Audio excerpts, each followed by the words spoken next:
Nah, ini ada beberapa pertanyaan yang sebetulnya sama tentang orang yang pengen move on dari dosa. Dia kayak ngerasa hina banget karena melakukan dosa yang berulang kali, melakukan dosa yang sangat-sangat membuat dia malu. Terus gimana cara biar move on? Ada lagi yang bilang gini, saya tuh pernah melakukan dosa besar dengan pacar saya, terus saya sadar akhirnya saya putusin dia. Tapi setelah mutusin dia, saya nggak kuat, saya pengen balikan berbuat dosa lagi yang sama. Terus sekarang saya mutusin dia lagi karena nyesel. Udah gitu dia kayak ngejar-ngejar saya dan minta pertanggungjawaban dari saya karena dia ngerasa udah saya rusak. Gimana dong Ustadz? Masya Allah ya, luar biasa.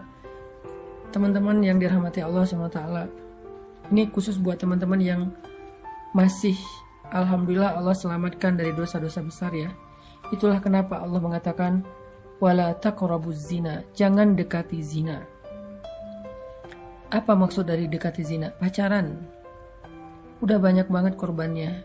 Kenapa sih kalau orang bilang ngomongin pernikahan banyak yang sentimen, seolah-olah pernikahan itu aib banget, dosa banget, padahal pernikahan itu menutup pintu zina. Walaupun ada sih yang selingkuh, ada juga sih yang macam-macam, tapi maksudnya setidaknya dia sudah menutup banyak pintu-pintu zina. Giliran ngomongin pacaran, orang pada ngedukung, padahal korban dari pacaran itu udah banyak. Jadi nggak salah banget, Allah tuh maha tahu lah. Allah bilang la taqrabuz zina, bukan la tazni, tapi la taqrabuz zina. Bukan jangan berzina, tapi jangan dekati zina. Apa dekati zina tuh?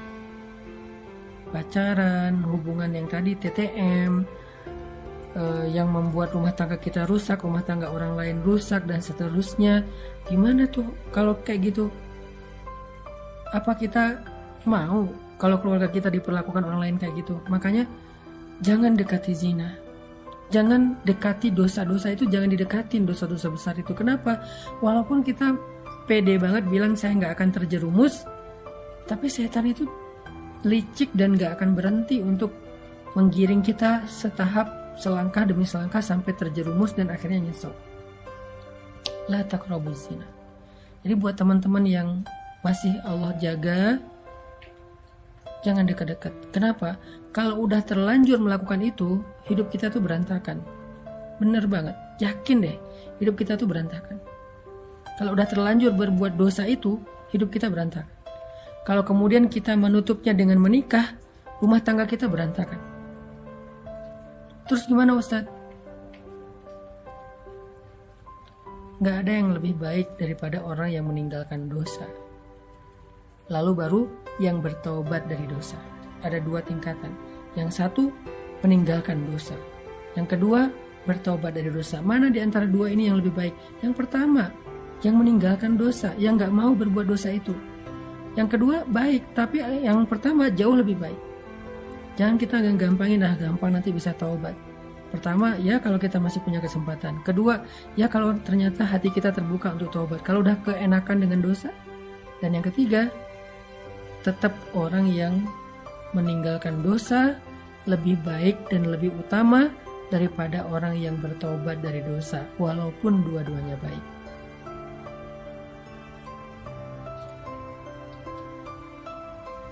Walaupun dua-duanya baik.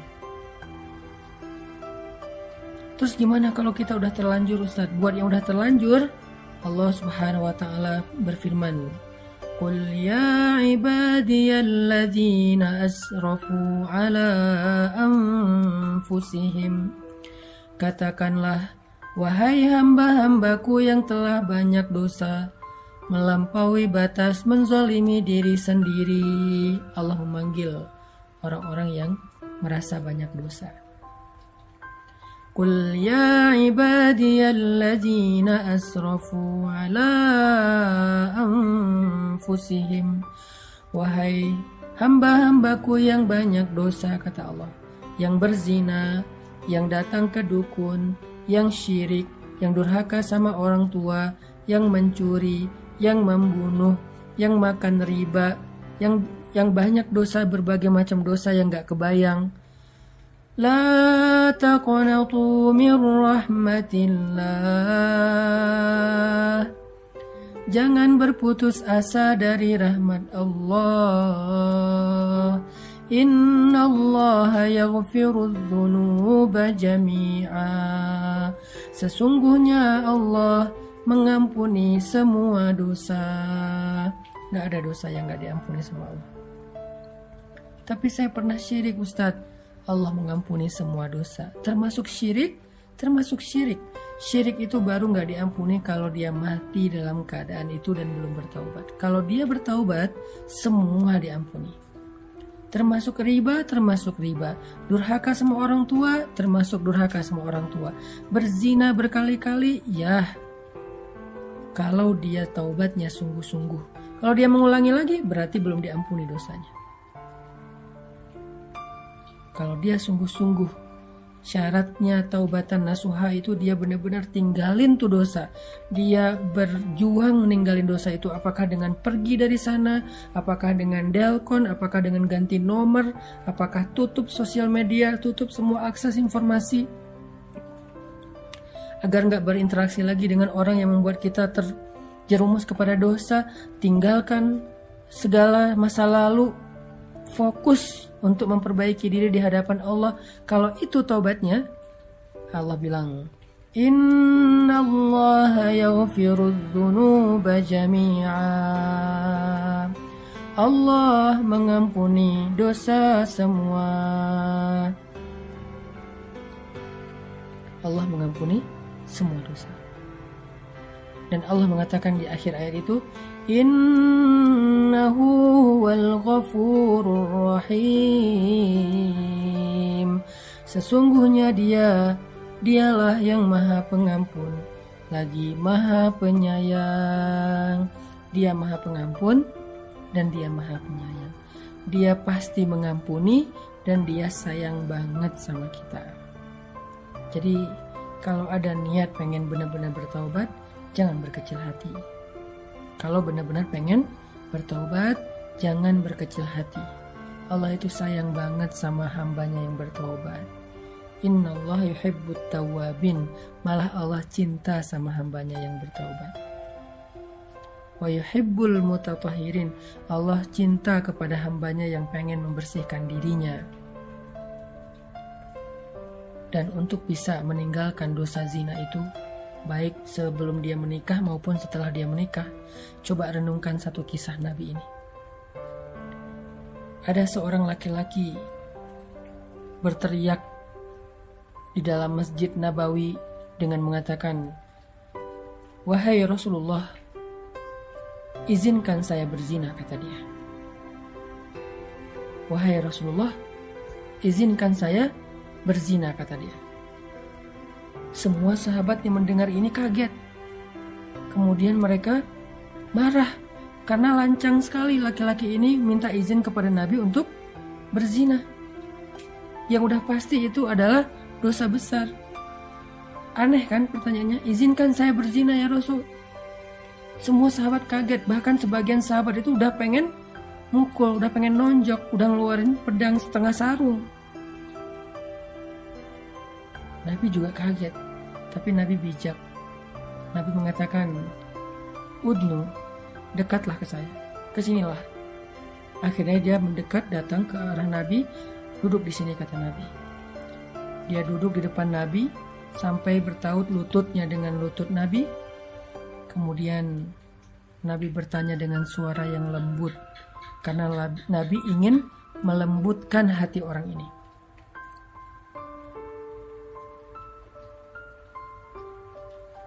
Nabi ingin melembutkan hati orang ini, maka Nabi pun bersuara lembut. Gak bisa kita melembutkan hati orang dengan teriak. Gak bisa kita melembutkan hati orang dengan membentak. Kalau ingin melembutkan hati dia, lembutkan suara kita. Itu rumus sederhana. Semua kita belajar itu insya Allah ya, termasuk saya. Kalau kita pengen melembutkan hati keluarga, hati pasangan, hati anak, maka lembutkan suara kita. Tapi kalau kita keraskan suara kita, maka kita akan mengeraskan hati. Nabi kemudian berbicara dengan suara lembut kepada laki-laki itu dengan pertanyaan. Kata Nabi, gimana kalau itu terjadi kepada istrimu? Gimana kalau ada orang yang berzina dengan istrimu? Atardo li zawjatik? Apakah kamu ridho jika orang berzina dengan istrimu? Laki-laki ini kemudian tiba-tiba marah, emosional, dia bilang, "La," kata dia, "enggak akan ridho. Saya akan bunuh dua-duanya." Atardo li ummik, kata Nabi, apakah kamu ridho kalau orang berzina dengan ibumu? Kata dia, "Enggak, saya akan kejar orang itu." Atardo li ukhtik, apakah kamu ridho jika ada yang menzinahi saudarimu? Dia marah, "Enggak." Atardo li ibnatik, apakah kamu ridho jika ada yang menzinahi anak perempuanmu? "Enggak," kata dia, "saya enggak ridho sama sekali." Kemudian Nabi mengatakan, begitulah perasaan orang yang ibunya kamu zinahi. Begitulah perasaan orang yang istrinya kamu zinahi. Begitulah perasaan orang yang adik perempuannya kamu zinahi. Dan begitulah perasaan orang yang anak perempuannya kamu zinahi. Mereka juga enggak ridho, mereka juga sedih, mereka juga marah, seperti apa yang akan engkau, seperti apa yang engkau rasakan. Kemudian Nabi mengusap dada orang itu. Setelah diusap dadanya, Nabi mendoakan, "Ya Allah, lapangkan dada orang ini, bersihkanlah kemaluannya." Tiba-tiba dia menghirup nafas panjang, lalu menghela nafasnya. Dengan lega dia mengatakan, "Ya Rasulullah, dulu zina adalah perbuatan yang paling saya suka. Sekarang zina adalah perbuatan yang paling saya benci." Dia memeluk Nabi SAW. Renungkan kisah ini. Buat laki-laki, buat perempuan yang mulai tergoda untuk punya hubungan diam-diam, hubungan yang gak halal, hubungan yang menjadi masalah, hubungan yang menyakiti siapapun di dalam kehidupannya, hubungan yang dosa, hubungan yang akan mengantarkannya kepada dosa-dosa besar, yang mulai tergoda nih, mau itu pacaran, selingkuh, TTM, teman tapi mesra dan segala macam istilahnya. Renungkan kisah ini. Bagaimana kalau Allah akan membalas kesalahan kita itu dengan hal yang sama terjadi kepada keluarga kita? Mau nggak? Karena kata para ulama, al jaza min jinsil amal, balasan itu dari amal yang sama, dengan jenis amal yang sama. Sehingga kalau kita berzina, maka Allah akan membalas, orang akan menzinahi orang yang kita cintai, na'udzubillah min dzalik. Bisa pasangan kita, bisa orang tua kita, bisa adik kita, bisa anak kita, na'udzubillah min dzalik. Kalau kita nggak bertobat segera, sebelum Allah menurunkan balasannya, taubat, tubu ilallah, segera taubat, minta maaf sama Allah. Jangan selingkuh kalau kita nggak pengen diselingkuhin. Jangan berzina kalau kita nggak pengen keluarga kita ada yang berzina. Jangan menipu kalau kita nggak pengen ditipu. Jangan menyakiti perasaan kalau kita nggak pengen disakiti perasaannya. Tubu ilallah.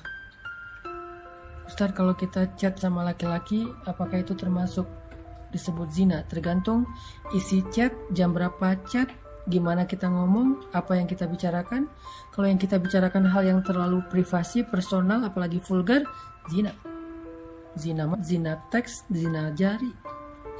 Kalau yang kita bicarakan itu dengan suara yang dilembut-lembutkan, mesra, menggoda, mencari perhatian, itu termasuk bagian dari zina-zina kecil, walaupun kecil juga disebut zina, na'udzubillah min dzalik. Jadi udahlah, gak usah pakai emotikon-emotikon yang berlebihan. Chat mah seperlunya aja.